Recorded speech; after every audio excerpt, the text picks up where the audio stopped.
Today, I'd like to talk about wayfinding and maps. It's my passion. Maps have been my passion for many years. Uh, I've been involved in public transport for 30 years, researching and designing transport maps. 114 cities I've designed in those 30 years. 92 cities I've personally visited. So I've actually traveled on the trams or the buses or metro, that sort of thing. And one obscure piece of information, I've travelled on 1,495 different routes. So I've either travelled on them or mapped them by walking the streets. So it's been quite an interesting 30 years. It all started here in Uxbridge in London. That's me at the age of 2. And if my buzzer will work, let's see. No. Okay, so I'm holding a leaflet here. Oh, yeah, it's working now. So I've always been interested in travel right from a very early age. And I got to ask the question, what is wayfinding? What exactly is it? We hear the word, but what is the answer to this question? Well, actually, when you think about it, it's pretty much everything we do. From the moment we wake up in the morning, or from the moment we're born, we're looking around, we're crawling, obviously to begin with, looking at our surroundings and making a mental map. And this is the key: is this mental map that we're making. So when you wake up in the morning, you go from your bedroom to the bathroom, and from the bathroom to the kitchen. And when you go outdoors, from the kitchen to the great outdoors, walk into the metro or the bus stop. All of this is wayfinding. So it's really inherent in everything that we do in our daily lives. So what other capabilities might we need for this, for wayfinding? Different industries, for example. In the aviation industry, the rail industry, roads, the buses, trams, trolleys, we all need to do wayfinding there. But we do often take wayfinding for granted. It's almost as if we possess this, we don't even know that we're using it, and yet because of its inherent need, our inherent need to have this, we often forget that we're using this particular facility. So, for example, how might we find our way in this terrain? There are some paths, of course, we can look, but what if we go off the beaten path? Where do we go? How do we find our way? In this terrain, we need different resources. We need to use our brains in a different way to find our way in this area, in this environment. Again, in this environment, it's a built environment. So it's not the natural environment. We're using different skills here. And we rely here primarily on the signages. So the designers who have designed the signs pointing the way around this system. But what if you're in the frozen lands of Canada? How do you find your way in Canada when there's all you've got is maybe a few trees, frozen lakes, and lots of snow? Well, the Inuits found an ingenious way of finding their way between places, and this is it. You can still find these in Canada. These are Inukshuks, which is fabulous, actually, when you think about it. Beautiful photo. Well, why do we need this? So what is the purpose of having wayfinding? It is a basic human need, and it's because we need to survive. We need to know where food is, where shelter is, where the sources of water, for example. All of these kind of things, we need to know where they are. So it's extremely important. As we can see here, we can only survive 3 hours without shelter, 3 days without water, and 3 weeks without food. So it's really important. Well, can we survive without this? Probably. Maybe not. And then what is the science behind wayfinding? So here we have an example. This is a fantastic example. Researchers from the University of Zaragoza in Spain, and this is led by Pilar Utrilla. They found some stones in a cave in northern Spain. And we can zoom in, we can just see here these engravings on this stone 15,000 years ago. So 15,000 years ago, our ancestors were drawing maps on stones, again, for wayfinding, for finding food primarily. Today, we don't need to rely on this sort of thing. We can just go down the shops. So actually, our ancestral ability to find way in the natural world is diminishing because we're just not using this particular muscle. The other interesting thing about this is that as a result of finding these stones, a separate study found that 75% of the current inhabitants of Europe are directly related to people who lived in this area, in this particular region. That's fascinating. So here we are. This is the area of Spain where they found the stones in the caves, the Reis Orquin area. So worth visiting if you want to relate to 15,000 years ago. Now they've started to, we can see that in this screen, they've started to label the findings. We can see further here, they're now analysing and trying to discover exactly what these engravings mean. So we can actually see here an impression of some food. Here we can see the rivers and the streams and the mountains.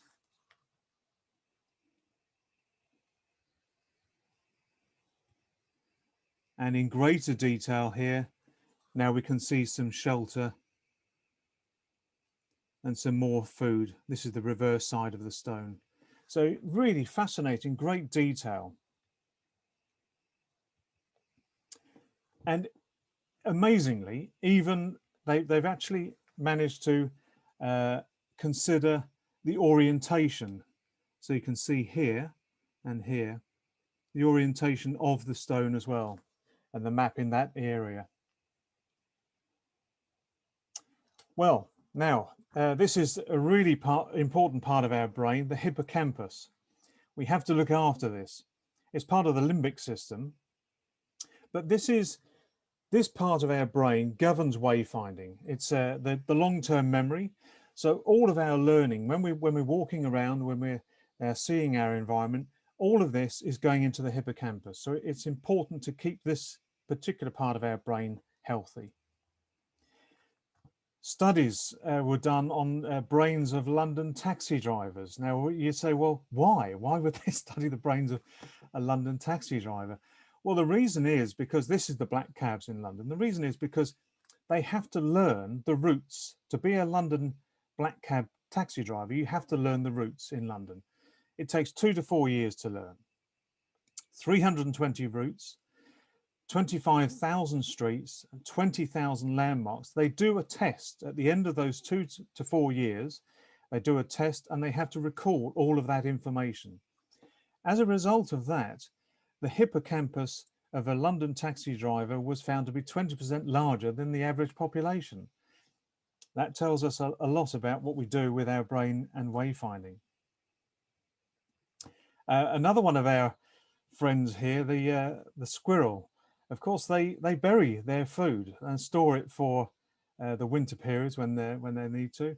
They found that their brains were also larger and they're also more neural paths. So it tells us again that wayfinding and our brains interact very much. If you've ever flown, had the luxury of a window seat, where I often do, you may have seen these strange signs around as you taxi from the terminals to the end of the runway. Again, it's another form of wayfinding. The pilots need these to work out their way around, park the aircraft on the stands, for example. Here we have Schiphol. I've taken Schiphol because it's actually quite an interesting airport. There's loads of runways there.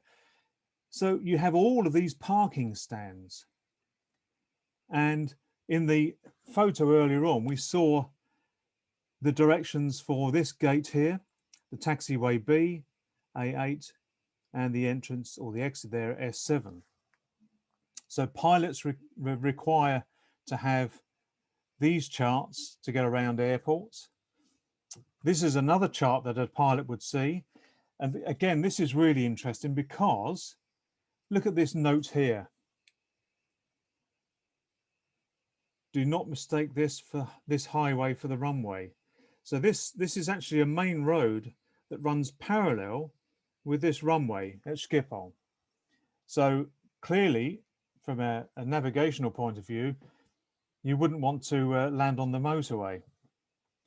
And you'll see in the next slide, as I was taking off from Schiphol on that particular runway, you can see here. So this is the road, this is the A5, this is the taxiway, and you can see an aircraft on the taxiway there, and this is the runway here that they were speaking of in that diagram. So really important to have good knowledge of where you are there. This is another fascinating map. It shows all of the boats and the cruise lines, the delivery boats on the rivers. This is the Rhine here. You can see all of these boats in the North Sea. I mean, it's one of the busiest channels in the world. Clearly, you're going to need to avoid each other and avoid other obstructions. So here's a wind farm in the North Sea.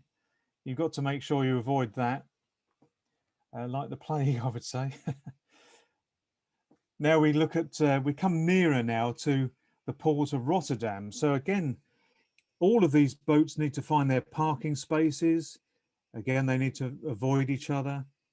So we need maps and charts for this sort of thing. Extremely important for navigation. Well, and a combination of transport, of course. So we're doing our mapping for public transport. It's not just one kind of transport, there's a combination, metros, buses, trams, whatever. Really important to make sure that we include all forms of transport in a joined up presentation, a joined up map. One of my favorite cities, Venice, the only two ways you can get around Venice, walking or by water bus. But we can even see here that the post is delivered by water bus as well. I love the sleeping dog on this, looking after the post. Great city.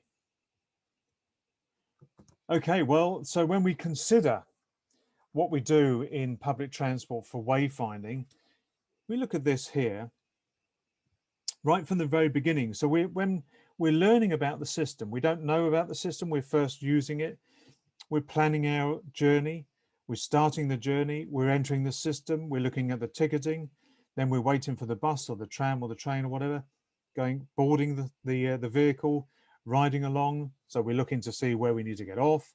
All the time, we need visual and audible cues about where we are. And our brain, consciously or subconsciously, is asking these questions here. Where am I? Where am I? All the time, just to make sure, checking in. So as designers, we need to make sure that it is the information is at the right points for the journey that people are making. And if I can get back to there. Okay, yeah. Now, you may have noticed yourself or other people, if you put a map on a wall, people are naturally drawn to it. We've got photographs here of Waterloo. There's some in Vienna here, for example. People are drawn to maps. Whatever maps they are, people are drawn to those. Paris do it really well. What I like about Paris is that on the wall, the metro wall, for example, they have the metro maps here. You can see people trying to find their way. You have the local area plan. This is important. So you get an orientation of where you are, where you're actually going to exit from the metro station itself. So they'll put the exits there if there are several. You'll have various different maps on the stations as well. You have the metro map, tram map perhaps joined together. You'll have a suburban or regional map as well. And then just the street plan with the metro lines marked on top of it. Here we can see a lady in Singapore reading her map. So again, it's it's evidence, if we needed it, that maps are so important for public transport, for getting around. And people love to interact with maps. This is two great examples I saw. So pointing, discussion with fellow travelers, with the family. But here, someone is actually, so they're actually touching the map, they're actually pointing to it. And this is intrinsic. This is something that it's a human thing. Tactile, touching the map, making a statement, I'm here, I'm confirming that I'm actually at this place.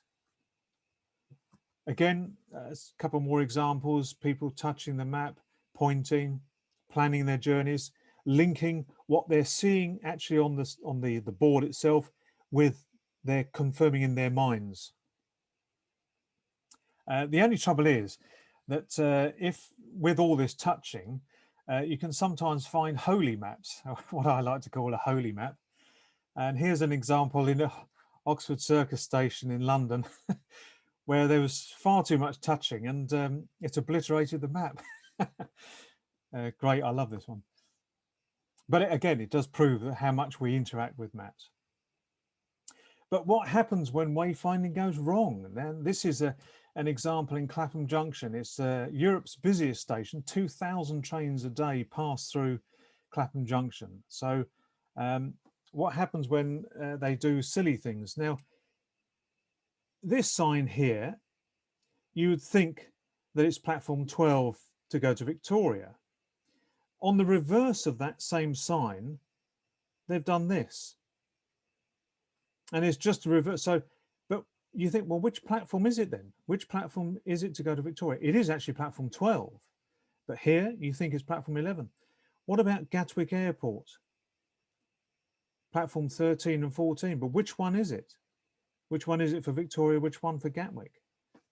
We can slide down the screen and see this one here. This is another sign. This is the lifts. If you get it wrong, it's very dangerous because you'll miss your flight. You'll end up going to Victoria and not to Gatwick, which is where you wanted to go to. So wayfinding, making sure that the signs actually point to where you want to go is really important. This is an interesting one. I saw this in Florence, and all they've done is put the route letter on the front of the bus. No destination name, just the route letter. So it's useful to one extent only. Modern buses, however, in Florence, they have actually indicated now with the route letter and the destination, and then on the actual signs themselves, the bus stops themselves, you can see the destination. So now we have a little bit more information to go on, the direction that the buses are going. We can choose the bus appropriate for our needs.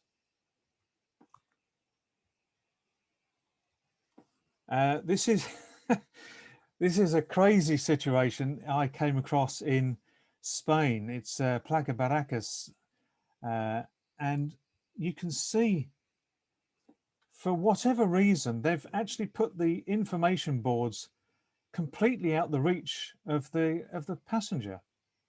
I mean, there's no way that you could read that. It's far too high up on the backboard. You can see the seat there and the shelter. So I don't know why they chose to do that, but someone did. More wayfinding silliness in Gatwick here.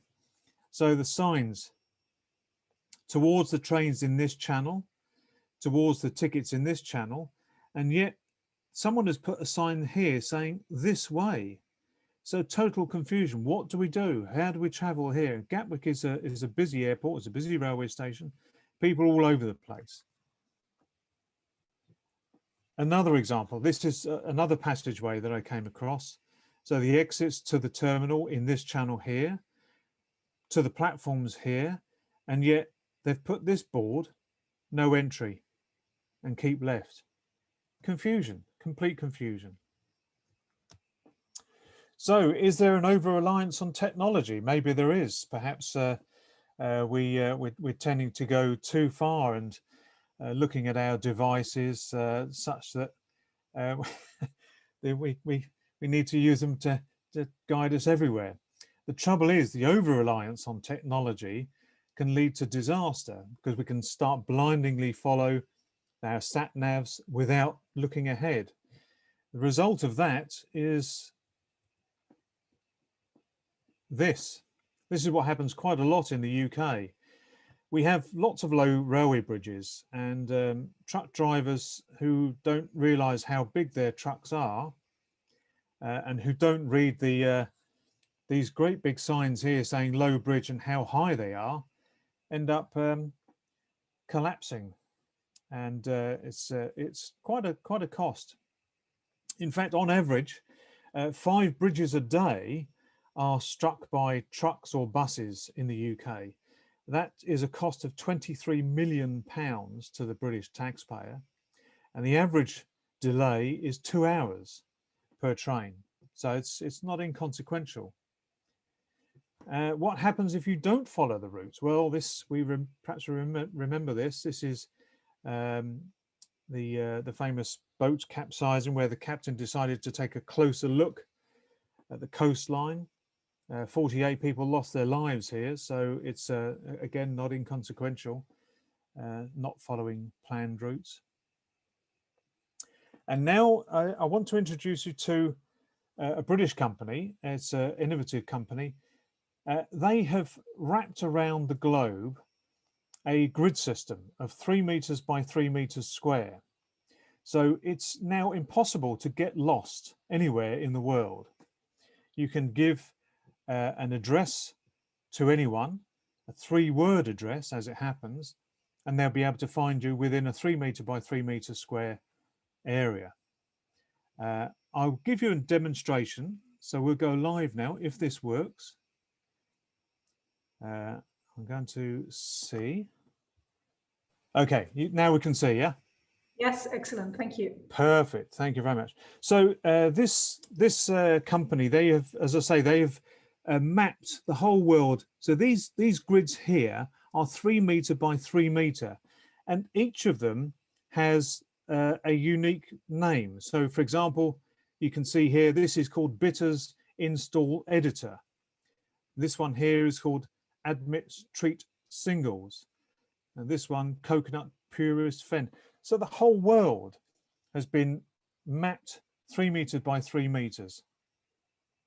We can zoom out and we can say somewhere over here. So this place here is called Explore's Stunning Recall. What they're doing is, with emergency services in the UK, they're rolling this out. So if you get lost anywhere, I mean, you may be lost in the Cairngorms, the mountain region we saw earlier on, perhaps you've fallen down, broken your leg, you can actually download the app, tap into your location, and then give this to the emergency services, and they will be able to pinpoint you in that 3 meter by 3 meter square. So it's life-saving technology in many ways. Perhaps the future of wayfinding in other ways as well. I'm sure there's lots of different applications that we can see for this. So now I've got to unshare and share again. Bear with me. Stop share. Share screen. Back to presentation. Right, share. Yeah, worth having a look. I mean, just doing your own explorations. It's what 3 words. It's certainly worth having a look at that and discovering what else can be done with this particular technology. Well, when we look at wayfinding, we should keep it simple. I think that's probably the main argument for this. Far too often it's complex, and it needn't be complex. It should be simple.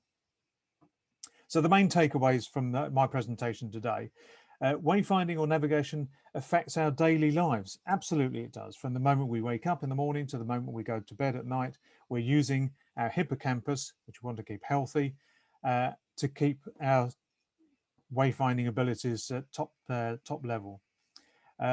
We need to pay attention to detail in our wayfinding projects. That must be absolutely what we do. Keep wayfinding simple, of course, And above all, let's have fun as well. Let's make it fun. So if we can make wayfinding fun, let's do that. And there we are. Thank you very much for your participation today. Hope you've enjoyed what I've shown you.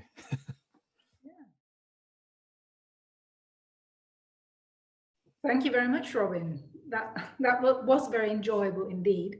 Was it? And just a quick note on the what 3 words. It actually works in quite a few different languages. And you can choose which language you want to use. Okay, right. I don't know how many there are, but it certainly does work in German. So. Good. Okay, that's good to know. Yeah, that's very good to know. Yeah, I've only looked at it in English, but that's a really good point. Yes. Yeah. Right, I would like to open the floor for a couple of questions, and anyone would like to jump in on that? No? No. Okay. In that case, Veronica? Yes? With those, hi Robin. Hi Amanda. Yeah, with those truck drivers hitting the bridge which was low. Yes. So do we expect that they missed the sign, or what is exactly the error? Well, I think this is the problem.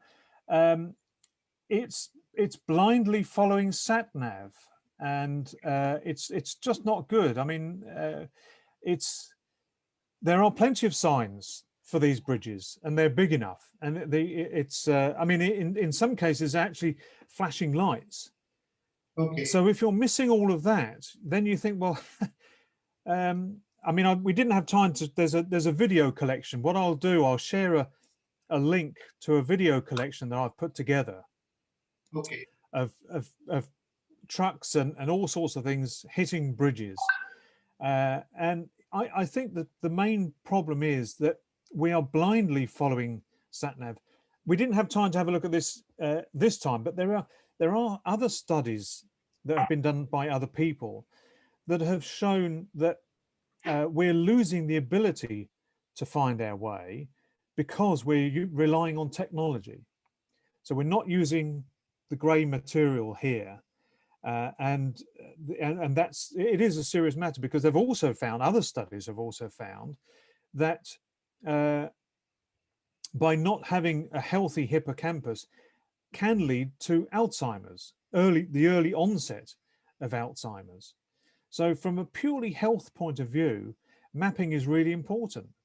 We've got to use maps. And the more maps we use, the more mechanical wayfinding we do, the better it is for our health in more ways.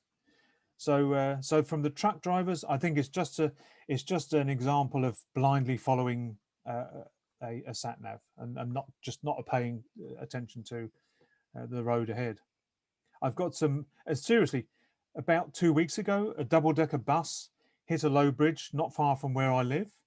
School children were injured. I mean, it ripped off the top level of the bus, and school children were, luckily there were school children as opposed to adults, and they were injured in this accident. The reason is because the bus driver normally drove single-decker buses, but on this route, on this day, was driving a double-decker, first time, and again, not realizing that they've got a double-decker and this small bridge. I mean, if we got time, I can show you the video, but I'll give you the link in. Yeah. Please post the link in the chat box. Oh yeah, okay. I'll do that. Yeah, yeah. I have one more question came in by Yogesh. Mm-hmm. He asks, does anyone in these transport systems question the physical maps? Because now we have digital maps. What would your advice be to transport operators and cities in India about that? I would show them the photographs. Simple as that.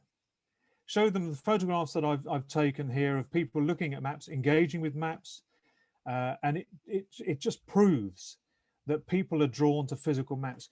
Actually, that's a really good question as well. I mean, it's because it's not just about wayfinding. Actually, from a marketing point of view as well, if you display a map of your system on the wall and people are engaging with that map, maybe they're only interested in planning the particular journey that they're interested in today at that moment, but they're actually getting a view, a whole view, a holistic view of the whole of the network. Again, I mean, our brains are hardwired to wayfinding, as we saw earlier on, you know, from 15,000 years ago. So we're taking this information in, and it's being on a subconscious level. So if there's any objection to having a physical map, just show them the science, and here just show them the evidence that people engage with it, and there's a reason, a real reason why people engage with maps. Okay, thank you. Yeah. Thanks, Robin. Yeah, pleasure. There's a second part to that question. We'll defer that to discussion later Okay. on. Yeah, so I will take a discussion at the end of the day in the. Okay. Yeah. Okay, thank you. Yeah. Right. I have a question too. Sorry. Oh, I have a question to Robin as well. Could we defer that to later, to the discussion at the end? That would be wonderful. Thank you. Then we can stick to the program more or less for people who can't stay with us. Now, our next speaker is Rajendra Thakre. Please correct me, my spelling, if I'm wrong.